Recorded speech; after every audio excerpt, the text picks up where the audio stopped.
Hello बच्चों, मैं कक्षा 12 विषय हिंदी की पुस्तक आरोह भाग 2 का गद्य खंड से दूसरा पाठ बाजार दर्शन, जिसके लेखक जैनेंद्र हैं, जिनका जीवन कुछ इस प्रकार है। प्रसिद्ध उपन्यासकार जैनेंद्र कुमार का जन्म 1905 ईस्वी में अलीगढ़ में हुआ था। बचपन में ही इनके पिताजी का देहांत हो गया तथा इनकी मामा ने ही इनका पालन पोषण किया। इनकी प्रारंभिक शिक्षा दीक्षा हस्तिनापुर के गुरुकुल में हुई। इन्होंने उच्च शिक्षा काशी हिंदू विश्वविद्यालय बनारस में ग्रहण की। 1921 ईस्वी में गांधी जी के प्रभाव के कारण इन्होंने पढ़ाई छोड़कर असहयोग आंदोलन में भाग लिया। अंत में ये स्वतंत्र रूप से लिखने लगे। इनकी साहित्य सेवा के कारण 1984 ईस्वी में इन्हें भारत भारती सम्मान भारत सरकार के द्वारा मिला। इन्हें पद्म भूषण से भी सम्मानित किया गया। इन्हें साहित्य अकादमी की भी प्राप्त हुआ है। इनका देहांत सन 1990 में दिल्ली में हुआ। इनकी रचनाओं में इनके उपन्यास हैं परख, अनाम, स्वामी, सुनीता, त्यागपत्र, कल्याणी, जयवर्धन, मुक्तिबोध। कहानी संग्रह में है वातायन, एक रात, दो चिड़िया, फांसी, नीलम देश की राजकन्या, पाजेब। निबंध संग्रह में है प्रस्तुत प्रश्न, जड़ की बात, पूर्वोदय, साहित्य का श्रेय और प्रेय, सोच विचार, समय और हम। जैनेंद्र की साहित्यिक विशेषताओं के बारे में कहा जा सकता है कि हिंदी कथा साहित्य में प्रेमचंद के बाद सबसे महत्वपूर्ण कथाकार के रूप में जैनेंद्र कुमार प्रतिष्ठित हुए। इन्होंने अपने उपन्यासों या कहानियों के माध्यम से हिंदी में एक सशक्त मनोवैज्ञानिक कथा धारा का प्रवर्तन किया। जैनेंद्र की पहचान अत्यंत गंभीर चिंतक के रूप में रही। इन्होंने सरल व अनौपचारिक शैली में समाज, राजनीति, अर्थनीति एवं दर्शन से संबंधित गहन प्रश्नों को सुलझाने की कोशिश की है। ये गांधीवादी विचारधारा से प्रभावित थे। इन्होंने गांधीवादी चिंतन दृष्टि का सरल व सहज उपयोग जीवन जगत से जुड़े प्रश्नों के संदर्भ में किया है। ऐसा उपयोग अन्यत्र दुर्लभ है। इन्होंने गांधीवादी सिद्धांतों जैसे सत्य, अहिंसा, आत्मसमर्पण आदि को अपनी रचनाओं में मुखर रूप से अभिव्यक्त किया है। जैनेंद्र की भाषा शैली अत्यंत सरल, सहज एवं भावानुकूल है, जिसमें तत्सम शब्दों का प्रयोग बहुलता से हुआ है, परंतु तद्भव और उर्दू फारसी के शब्दों का प्रयोग अत्यंत सहजता से ही हुआ है। यहाँ जो आपके पुस्तक में ये पाठ दिया गया है बाजार दर्शन, ये एक निबंध है। इस निबंध में गहरी वैचारिकता व साहित्य के सुलभ लालित्य का संयोग है। कई दशक पहले लिखा गया यह लेख आज भी उपभोक्तावाद व बाजारवाद को समझाने में बेजोड़ है। जैनेंद्र जी अपने परिचितों मित्रों से जुड़े अनुभव बताते हुए यह स्पष्ट करते हैं कि बाजार की जादुई ताकत मनुष्य को अपना गुलाम बना लेती है। यदि हम अपनी आवश्यकताओं को ठीक ठीक समझकर बाजार का उपयोग करें तो इसका लाभ उठा सकते हैं। इसके विपरीत बाजार की चमक दमक में फंसने के बाद हम असंतोष, तृष्णा और ईर्ष्या से घायल होकर सदा के लिए बेकार हो जाते हैं। लेखक ने कहीं दार्शनिक अंदाज में तो कहीं किस्सागोई की तरह अपनी बात समझाने की कोशिश की है। इस क्रम में उन्होंने केवल बाजार का पोषण करने वाले अर्थशास्त्र को अनीति शास्त्र बताया है।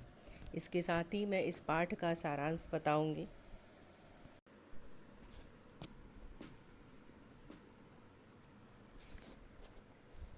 इस पाठ में लेखक अपने मित्र की कहानी बताता है कि वे बाजार में मामूली चीज़ लेने गए, परंतु वापस बंडलों के साथ लौटे। लेखक के पूछने पर उन्होंने पत्नी को दोषी बताया। लेखक के अनुसार पुराने समय से पति इस विषय पर पत्नी की ओट लेते आए हैं। इसमें मनी बैग अर्थात पैसे की गर्मी भी विशेष भूमिका अदा करता है। पैसा पावर है, परंतु उसे प्रदर्शित करने के लिए बैंक बैलेंस, मकान, कोठी आदि इकट्ठा किया जाता है। पैसे की परचेजिंग पावर के प्रयोग से पावर का रस मिलता है।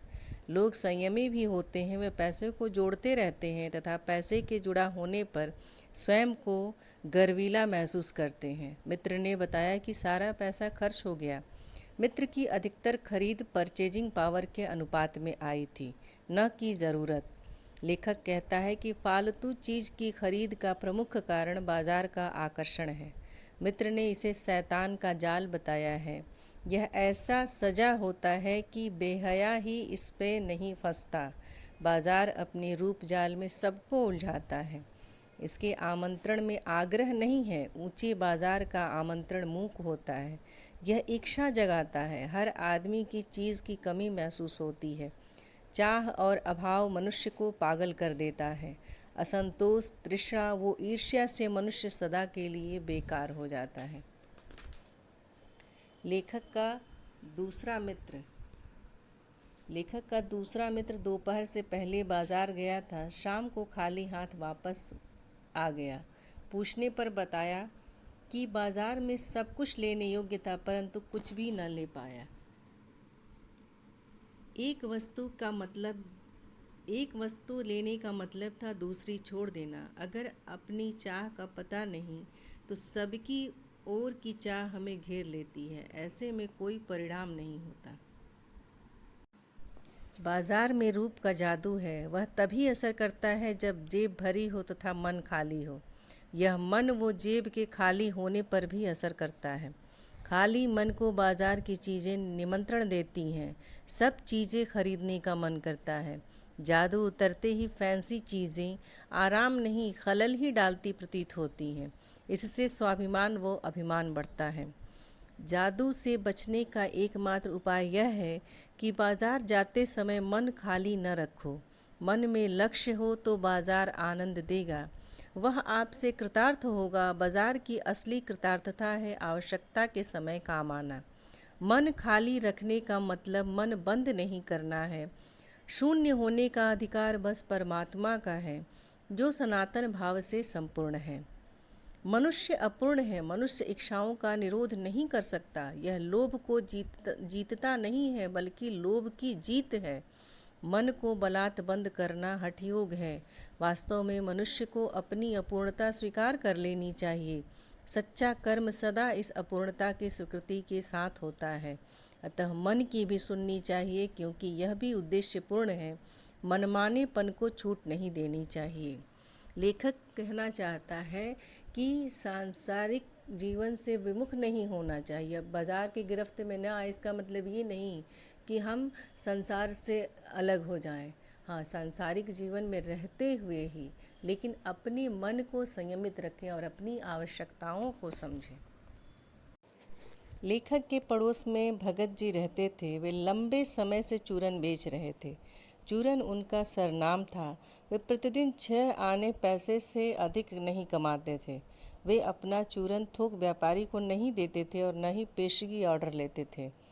6 आने पूरे होने पर वे बचा चूरन बच्चों को मुफ्त बांट देते थे। वे सदा स्वस्थ रहते थे। उन पर बाजार का जादू नहीं चल सकता था।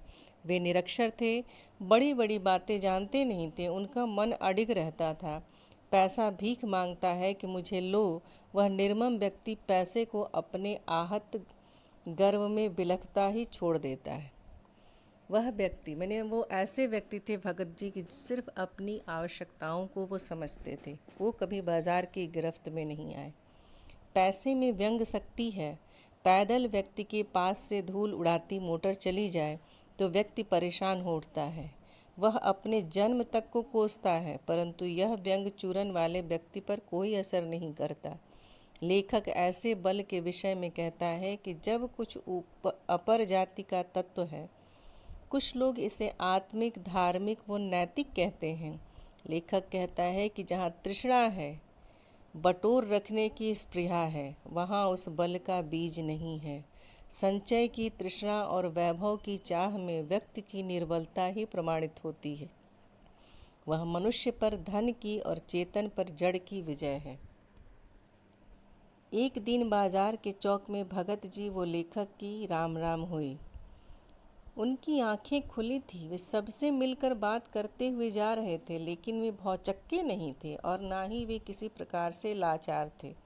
भांति भांति के बढ़िया माल से चौक भरा था, किंतु उनको मात्र अपनी ज़रूरत की चीज़ से मतलब था। वे रास्ते के फैंसी स्टोरों को छोड़कर पंसारी की दुकान से अपनी काम की चीज़ें लेकर चल पड़ते हैं। अब उन्हें बाज़ार शून्य लगता है। फिर चांदनी बिछी रहती हो या बाज़ार के आकर्षण बुलाते रहे हों, वे उसका कल्याण ही चाहते हैं।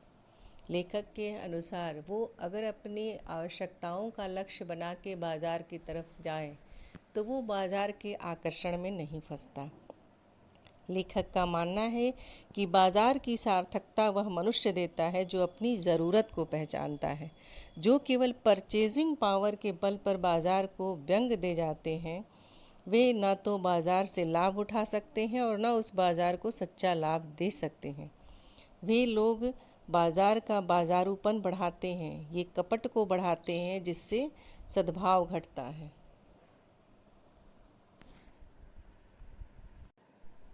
सद्भाव नष्ट होने से ग्राहक और बेचक रह सकते हैं, वे एक दूसरे को ठगने की घात में रहते हैं। ऐसे बाज़ारों में व्यापार नहीं शोषण होता है, कपट सफल हो जाता है तथा बाज़ार मानवता के लिए विडंबना है। और जो ऐसे बाज़ार का पोषण करता है, जो उसका शास्त्र बना हुआ है, वह अर्थशास्त्र सरासर अंधा है, वह मायावी शास्त्र है, वह अर्थशास्त्र अनीति शास्त्र है। लेखक यहाँ इस निबंध के माध्यम से लोगों में ये जागरूकता पैदा करना चाहता है कि कैसे हम चाहे अनचाहे पैसों की ताकत को दिखाने के चक्कर में कैसे हम बाज़ार के चकाचौंध में फंसते चले जाते हैं।